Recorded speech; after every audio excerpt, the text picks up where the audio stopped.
Assalamualaikum warahmatullahi wabarakatuh. Bismillahirrahmanirrahim. Alhamdulillah, salatu wassalamu ala Rasulillah wa ala alihi wa sahbihi wa man wala, amma ba'd. Surau atau balai ibadat adalah rumpun dari keluarga masjid, tempat kita beribadat dan sembahyang berjemaah, dan malah tempat mendapat pendidikan.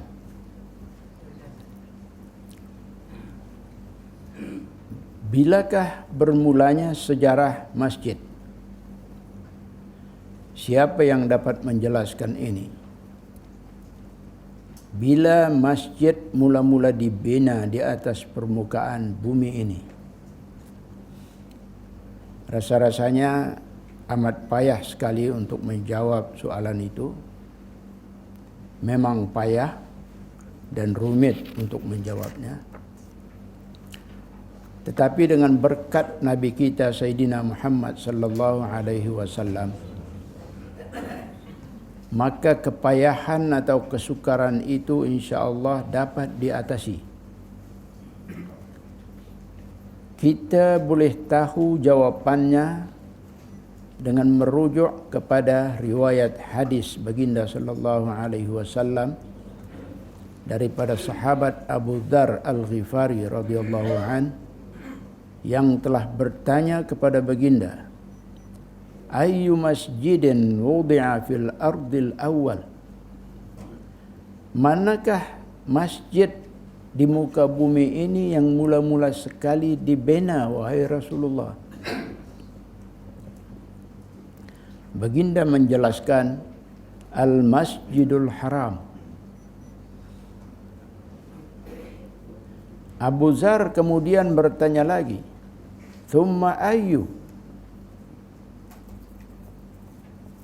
Lepas itu masjid apa lagi? Menjawab baginda sallallahu alaihi wasallam, Al-Masjidul Aqsa. Bertanya lagi Abu Dzar selanjutnya, kam bainahuma? Berapakah jarak masa di antara keduanya itu dibina? Menjawab baginda sallallahu alaihi wasallam, arba'una aman, 40 tahun. Inilah sejarah awal masjid. Masjid yang mula-mula sekali dibina di permukaan bumi ini ialah Al-Masjidul Haram. Sementara masjid yang kedua pula dibina ialah Al-Masjidul Aqsa. Al-Masjidul Haram dibina oleh Nabi Ibrahim alaihissalam. Sementara 40 tahun kemudiannya Al-Masjidil Aqsa pula dibina oleh Nabi Allah Ya'qub alaihissalam. Itulah dia sejarah masjid. Rumah Allah di buminya. Al-Masjidil Haram mula-mula sekali dibina, dan 40 tahun selepas itu dibina pula Al-Masjidil Aqsa. Dua masjid ini sangat berstatus di dalam peristiwa Isra dan Mi'raj. Dua-dua masjid ini terlibat. Isra bermula daripada masjid dan berakhir juga di masjid. Isra tidak bermula daripada Mekah dan berakhir di kota Al-Quds, tidak. Tetapi ia bermula daripada masjid dan berakhir pula di masjid. Perhatikan ayat ini. A'udzu billahi minasyaitonir rajim. Subhanalladzi asra bi'abdihi lailan minal masjidil harami ilal Masjidil Aqsa. Isra bermula daripada Masjidil Haram dan berakhir di Masjidil Aqsa. Mengapa Allah tidak berfirman asra min Makkah ilal Quds? Isra itu bermula daripada Mekah dan berakhir di kota Al-Quds. Atau asra min shibhil jaziratil arabiyyati ila biladil Hind. Isra bermula daripada semenanjung tanah Arab dan berakhir di India. Mengapa ini tidak? Mengapa mesti dari masjid ke masjid? Ada rahsia di situ. Isra dan Mi'raj adalah peristiwa agung yang mengandungi pengajaran dan pendidikan yang bukan kepalang besarnya dan bukan kepalang pentingnya untuk umat manusia. Karena itu Allah memberi isyarat bahawa ia mesti bermula daripada masjid dan berakhirnya juga di masjid. Karena pendidikan yang sempurna lagi mempunyai keberkatan ialah pendidikan yang dimulai daripada masjid, daripada rumah, khasnya rumah yang bernama rumah Allah, yakni masjid, dan kemudian baru rumah biasa yang bernama rumah tangga. Dalam Islam, pendidikan itu ialah bermula dari dua institusi, masjid dan rumah tangga. Allah yang mengasaskan ini semua, masjid dan rumah tangga. Lihat, Nabi kita Sayyidina Muhammad sallallahu alaihi wasallam mendidik umat adalah di masjid, dari masjid. Masa itu belum berbangkit sekolah, belum berbangkit maktab, dan belum ada cerita universiti. Cuma yang ada ialah masjid sahaja. Di sinilah pendidikan itu bermula dan berlangsung sehingga mampu untuk melahirkan umat yang besar lagi terbilang. Begitu Allah Subhanahu wa taala mengasaskan dua institusi, masjid dan rumah tangga, untuk membina insan, membina dan mengasuh jiwa. Dijadikannya masjid untuk tempat beribadat, tempat menimba ilmu, dan tempat menerima pendidikan. Apa-apa jua yang berlaku dan datang daripada masjid, pasti ia mempunyai keberkatan. Demikian halnya keluarga.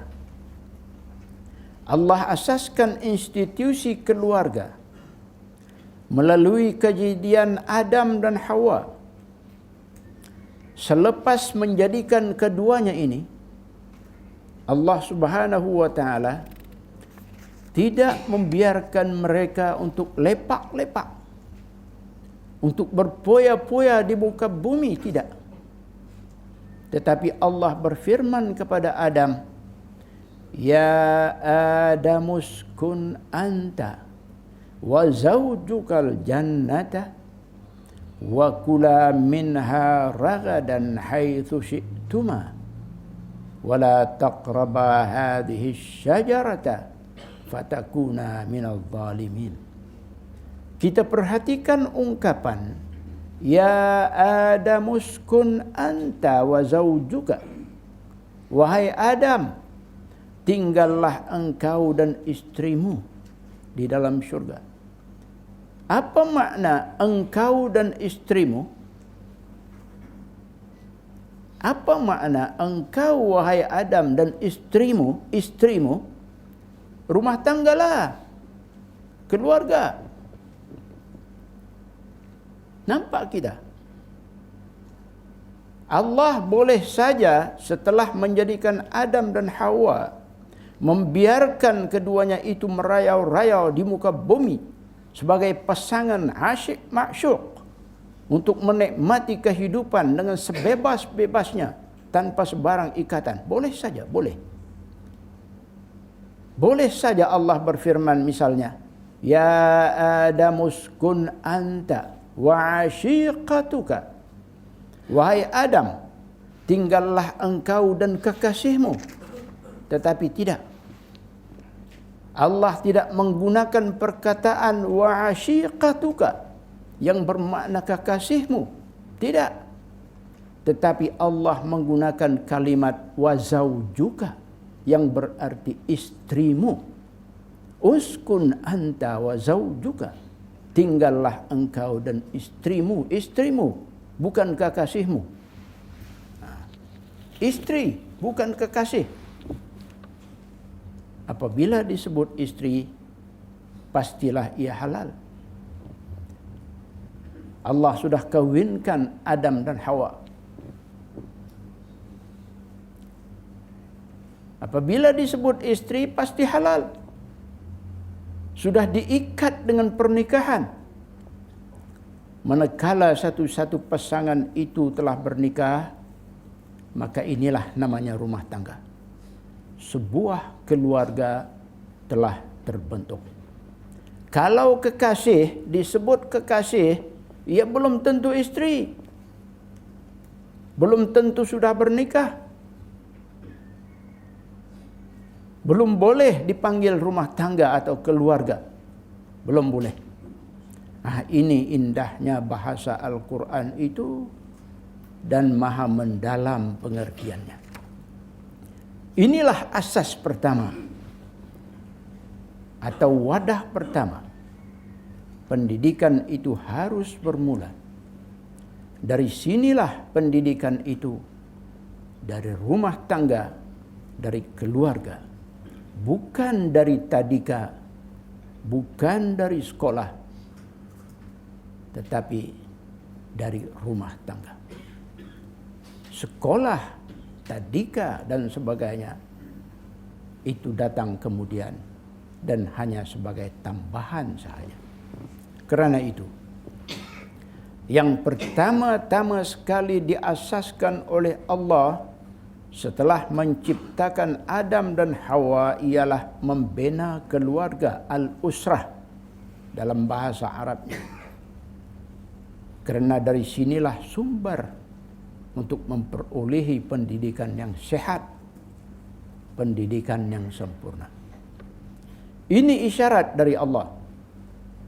Benar-benar ia isyarat dari Allah tentang kepentingan rumah tangga atau keluarga itu. Tentang kepentingan ibu yang bernama istri dan bapa yang bernama suami. Di sinilah tergubal dan terlaksananya sistem dan dasar pendidikan yang sebenar-benarnya. Rumah tangga atau keluarga inilah sekolah utama dan pertama untuk melahirkan anak-anak didik yang baik-baik, yang sehat-sehat. Adapun mereka yang dilahirkan di luar rumah tangga atau keluarga, menurut Islam, ia adalah terdedah kepada kebinasaan. Mengapa begitu? Kerana asasnya tidak baik, tidak halal, tidak bersih, dan tidak diridai oleh Allah. Karena itulah Nabi sallallahu alaihi wasallam memberi peringatan dengan bersabda, "Ma sya'ar riba waz zina fi qaryatin faqad ahallu bi anfusihim adzab Allah taala." Artinya, tidak tersebar riba dan zina di dalam sesebuah kampung atau negeri, melainkan penduduknya telah menghalalkan diri mereka kepada azab Allah Subhanahu wa taala. Ingat kita baik-baik ini. Apa arti menghalalkan diri kepada azab Allah Ta'ala? Artinya menghalalkan diri, mendedahkan diri kepada azab Allah, kepada hukuman Allah. Jangan kita pandang ringan azab Allah. Jangan kita pandang ringan hukuman Allah itu. Maka dengan itu, hadis ini tidak syak lagi adalah satu amaran, satu peringatan keras, satu peringatan penting. Karena itu wajar kita ngeri, wajar kita takut dengan keadaan sekarang, dengan persekitaran yang ada sekarang, sama ada di dalam maupun di luar sana, bahwa tanda-tanda zina itu sedang tersibar. Tanda-tanda zina itu sedang berkembang dan sedang berleluasa. Tanda-tanda ini sedang dibuka, sedang didedahkan oleh kita sendiri, oleh negeri-negeri, dan malah oleh dunia seluruhnya. Saya turut membaca pendedahan-pendedahan itu.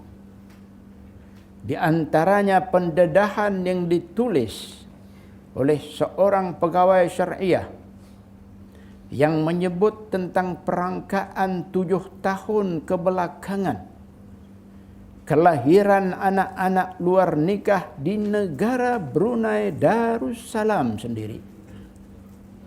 Camkan baik-baik.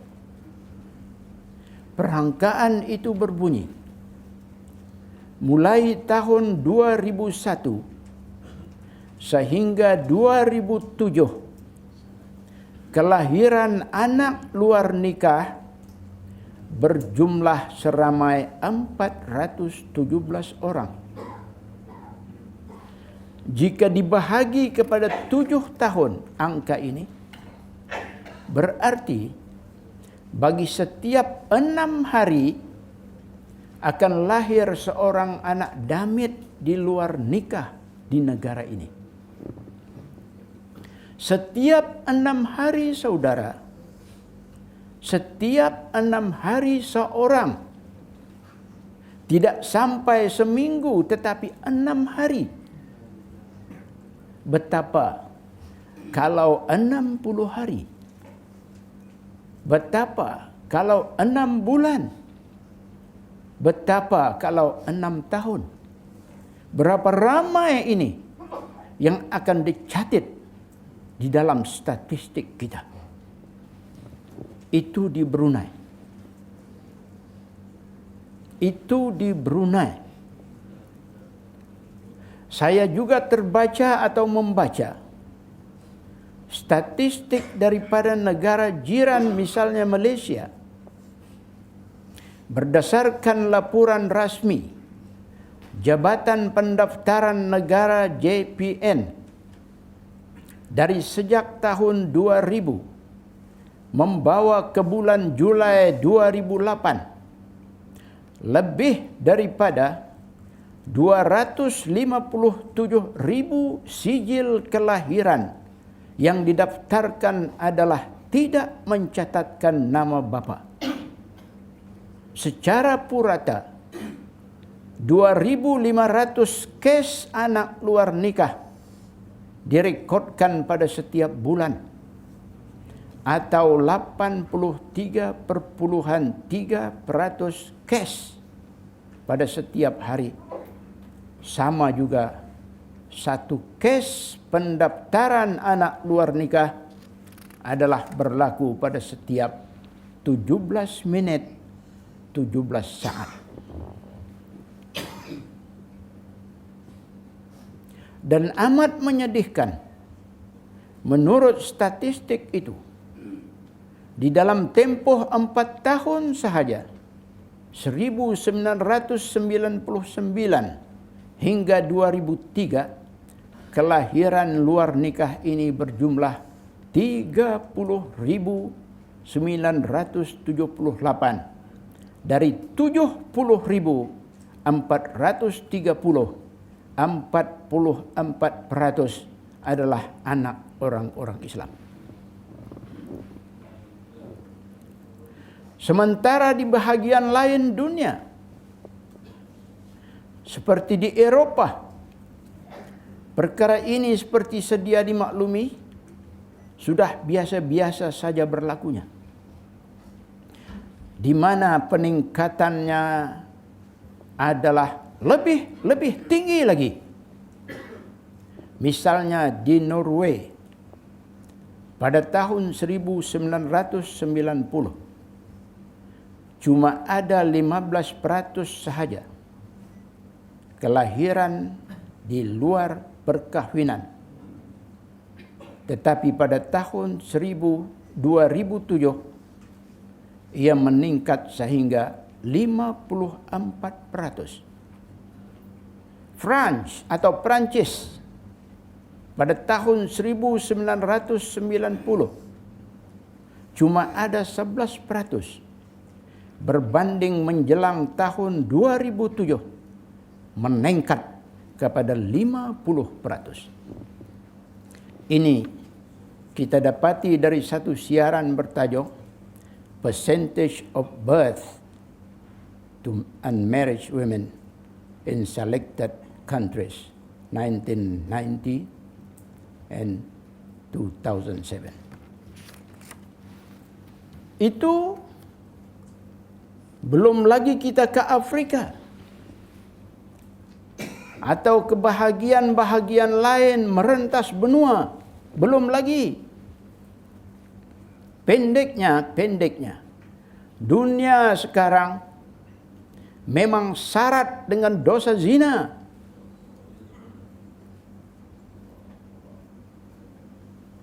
Dan memang layaklah Allah berfirman, wala taqrabuz zina innahu kana fahishatan wa sa'a sabila.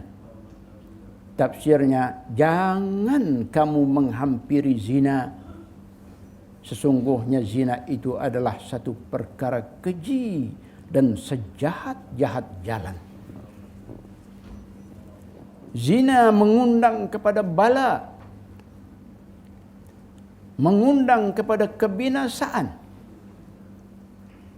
mengundang kepada musibah. Bersabda Nabi sallallahu alaihi wasallam, az-zina yurithul faqra. Artinya zina itu mewariskan papa. Sabdanya lagi memberi amaran yang bermaksud, takutlah kamu kepada zina. Pada zina itu ada 6 musibah. 3 musibah di dunia dan 3 lagi musibah di akhirat. Adapun yang 3 di dunia, pertama, memicikkan rezeki, yakni menyempitkan rezeki. 2, menghilangkan berkat.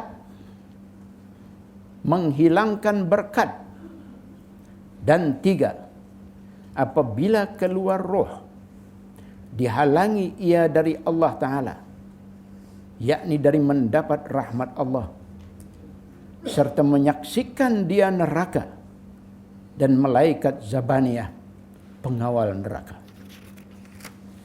Sementara 3 musibah di akhirat pula.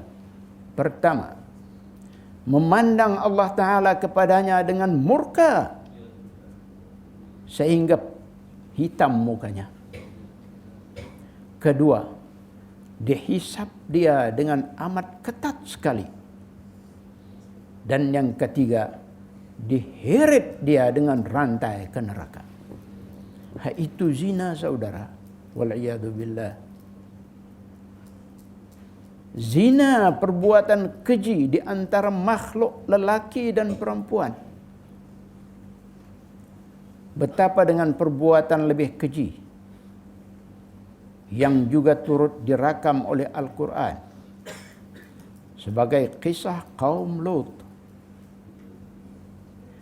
Mereka telah dirajam oleh Allah dengan batu-batu daripada langit, dan negeri mereka juga diterbalikkan.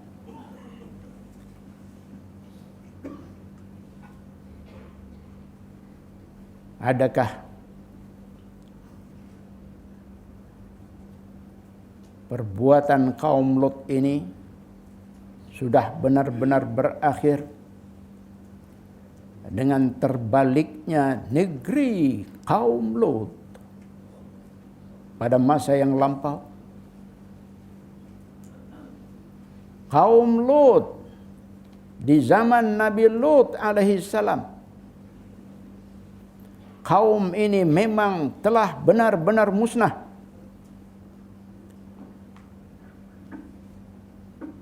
Telah benar-benar punah sehingga tiada lagi bakinya. Namun itu adalah kaum Lut. Kaum ini memang benar-benar sudah punah. Tetapi saudara, perbuatan kaum Lut, adakah ia juga turut punah bersama-sama dengan kaum Lut yang telah punah itu? Jawabnya tidak. Hanya kaum Lut sahaja yang punah, tetapi perbuatannya belum punah. Masih ada. Bahkan kita semakin bimbang dengan senario dunia kita hari ini yang kian berterang-terangan merestui perbuatan kaum Lut itu. Saya tidak cakap kosong. Tetapi baru-baru ini 17 Jun 2011, Pertubuhan Bangsa-Bangsa Bersatu PBB menerusi Majelis Hak Asasinya UNHRC telah meluluskan resolusi mengiktiraf hak asasi lesbian, gay, biseksual, dan transseksual. Resolusi ini telah diluluskan dengan 23 negara menyokong, 19 saja menentang, dan 3 lagi berkecuali. Jadi saudara, karam. Kita takut dunia ini karam. Kita orang-orang Islam yang beriman tidak boleh memandang ringan perkara ini. Kita tidak boleh pandang dengan sebelah mata kisah kaum Lut. Kisah ini adalah kisah benar, diungkap oleh Allah sendiri dalam Al-Quran. Jika orang lain tidak mahu peduli, kita orang beriman wajib peduli, karena ia adalah kisah penting, kisah amaran, kisah iktibar dan pengajaran. Kasihan Nabi Lut alaihi salam, sehingga Allah berfirman kepadanya, fa asri bi ahlika bi qit'in minal lail.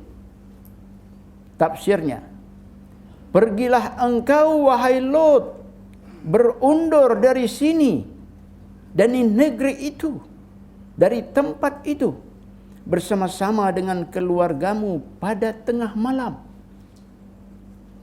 Allah suruh berundur pada tengah malam. Mengapa tengah malam? Kerana inna maw'idahumus subhu alaysa subhu biqarib. Tafsirnya, sesungguhnya masa yang dijanjikan untuk ditimpakan azab kepada mereka itu ialah pada waktu subuh. Bukankah waktu subuh itu sudah dekat? Azab ke atas kaum ini sungguh berat. Berfirman Allah, "Falamma jaa amruna ja'alna 'aliyaha safilaha wa amtarna 'alayha hijaratan min sijilin mandud musawwamatan 'inda rabbika wa ma hiya minadh dhalimin biba'id." Tafsirnya, manakala telah datang masa pelaksanaan perintah kami, ya Allah, lalu kami jadikan negeri kaum Lut itu tunggang terbalik. Kami jadikan negeri kaum Lut itu tunggang terbalik. Yang di atas jadi ke bawah. Menjadikan segala isinya punah, berkubur semuanya. Dan kami juga menghujaninya dengan batu yang dibakar menimpa bertalu-talu. Habis punah negeri kaum Lut dengan segala isi di dalamnya, kecuali yang terselamat hanyalah Nabi Lut alaihi salam dan keluarga baginda sahaja. Selain itu semuanya habis punah ranah. Karena apa? Karena dosa melakukan sumbang sesama lelaki oleh kaum Lot itu. Sekarang saudara, sekarang sadarkah kita? Nampak-nampaknya dunia kita kini sedang mengambil sikap dan pendirian lebih teruk lagi. Dahulu di zaman Nabi Lot, cuma sumbang sesama lelaki sahaja yang berbangkit, lewat. Atau dalam bahasa asingnya, pederasti. Tetapi sekarang ditambah lagi dengan sumbang sesama perempuan, lesbian, dan gay. Semuanya itu sudah diberikan pengiktirafan dan pembelaan, termasuk mengiktiraf perkahwinan sejenis. Apa ini? Apa ini saudara? Dunia sedang mendidik warganya, sedang mempromosi bahawa lewat pederasti dan lesbian adalah halal. Apa ini? Tidakkah ini namanya dunia sedang mencabar Allah?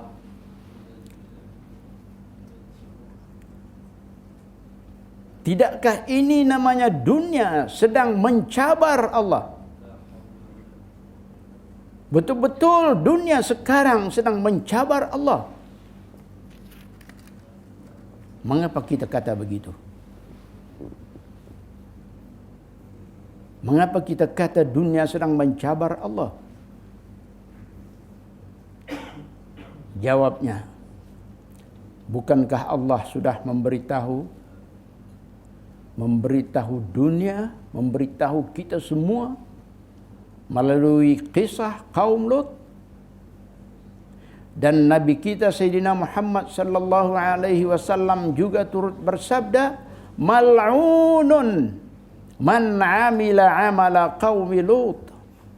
Mal'unun man 'amila 'amala qaumi Lut. Mal'unun man 'amila 'amala qaumi Lut. 3 kali Nabi sallallahu alaihi wasallam mengulang. Nabi 3 kali mengulang ini. Maksudnya, dilaknat orang yang melakukan pekerjaan kaum Lut. Dilaknat orang yang melakukan pekerjaan kaum Lut. Dilaknat orang yang melakukan pekerjaan kaum Lut. Nabi ulang sebanyak 3 kali menyebutnya. Itu lelaki sesama lelaki. Manakala perempuan sesama perempuan, masuk lagi kaum G adalah sama saja. Jadi ternyata saudara, dunia kita sekarang sudah mengatasi zaman Nabi Lut alaihi salam. Tidakkah kita takut ini? Tidakkah kita ngeri ini, wahai kaum muslimin? Tidakkah kita gerun dengan hujan batu daripada api yang menimpa negeri kaum Lut? Tidakkah kita ngeri dengan azab Allah menterbalikkan negeri kaum Lut?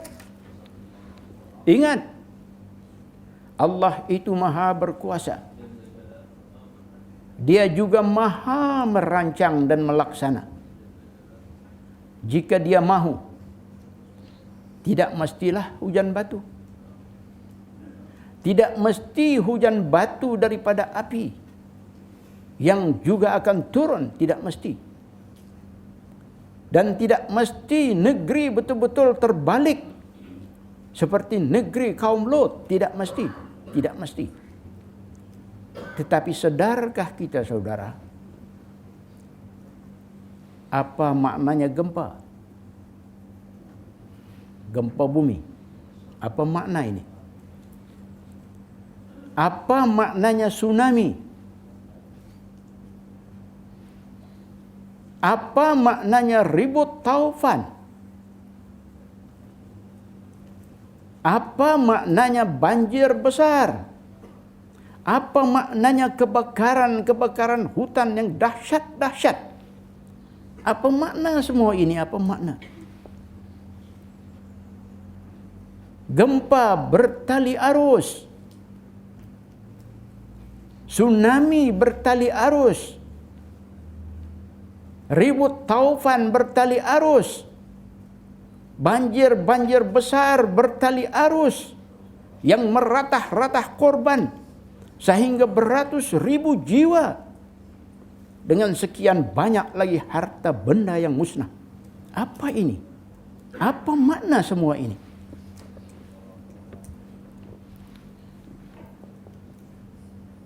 Kita lihat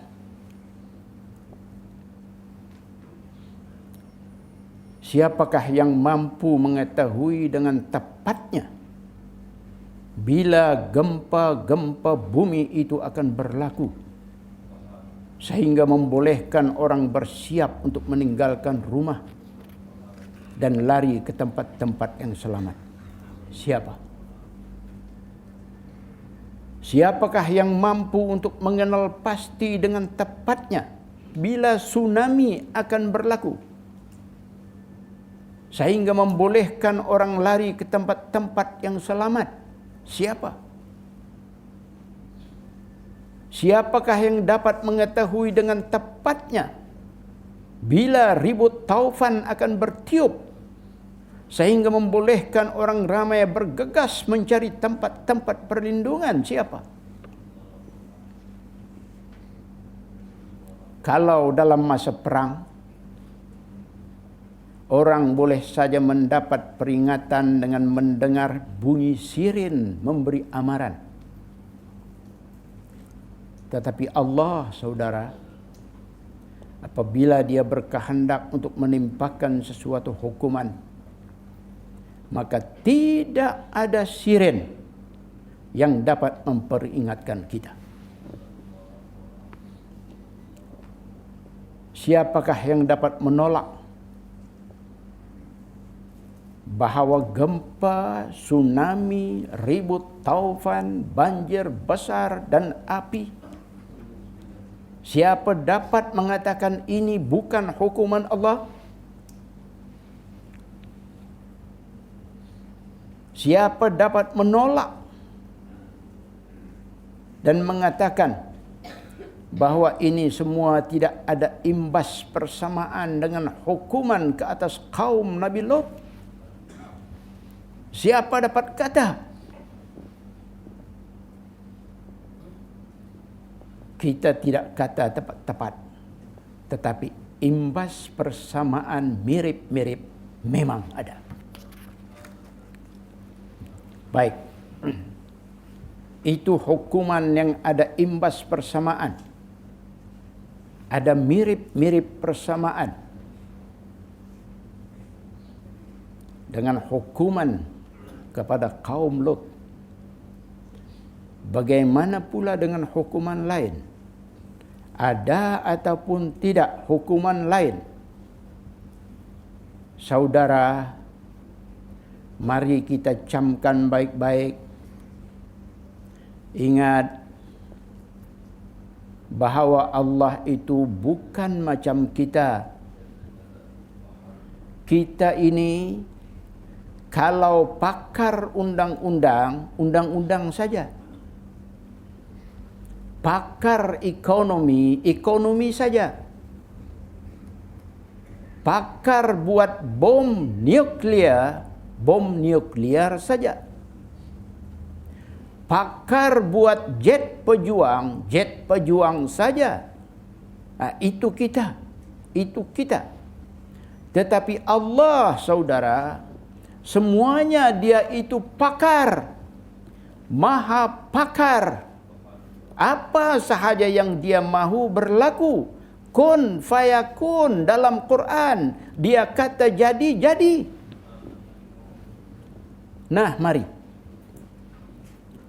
mari kita lihat kekuasaan Allah ini dalam mencipta dan menimpakan hukumannya selain gempa, selain tsunami, selain ribut taufan, selain banjir besar, selain api.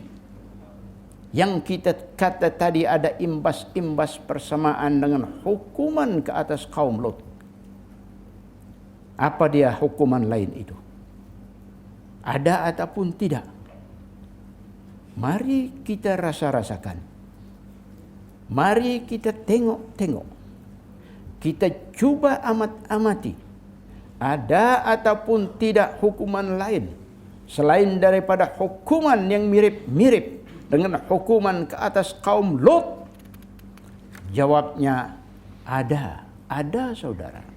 Yaitu selalu kita sebut-sebut, selalu kita baca. AIDS, penyakit AIDS. Bahasa panjangnya Acquired Immune Deficiency Syndrome. Sindrom kurang daya tahan melawan penyakit. Ia terjadi disebabkan oleh virus HIV yang menyerang dan memusnahkan daya tahan badan manusia. Itulah dia AIDS, saudara. Yang sampai sekarang masih menjadi tanda tanya kepada para saintis. Yaitu sejak ia mula dikesan. Bila? Pada awal tahun 1980-an. Ketika mana ramai lelaki homoseksual di New York dan California menunjukkan tanda-tanda penyakit luar biasa ini. Penyakit yang sukar dirawat. Pada masa itu, penyakit ini belum lagi ada namanya. Belum orang menemukan namanya. Namun dalam penilaian, ia menunjukkan sindrom yang sama. Oleh itu, pada tahun 1982, pegawai-pegawai kesehatan pun mula menggunakan istilah Acquired Immune Deficiency Syndrome atau AIDS ini. Dan pada tahun 1983, setahun kemudian, para saintis menemui pula bahawa virus yang mengakibatkan penyakit AIDS itu ialah virus HIV.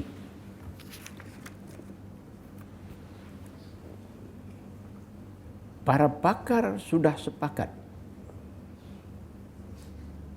Para pakar sudah sepakat yang kita telah baca, bahwa AIDS adalah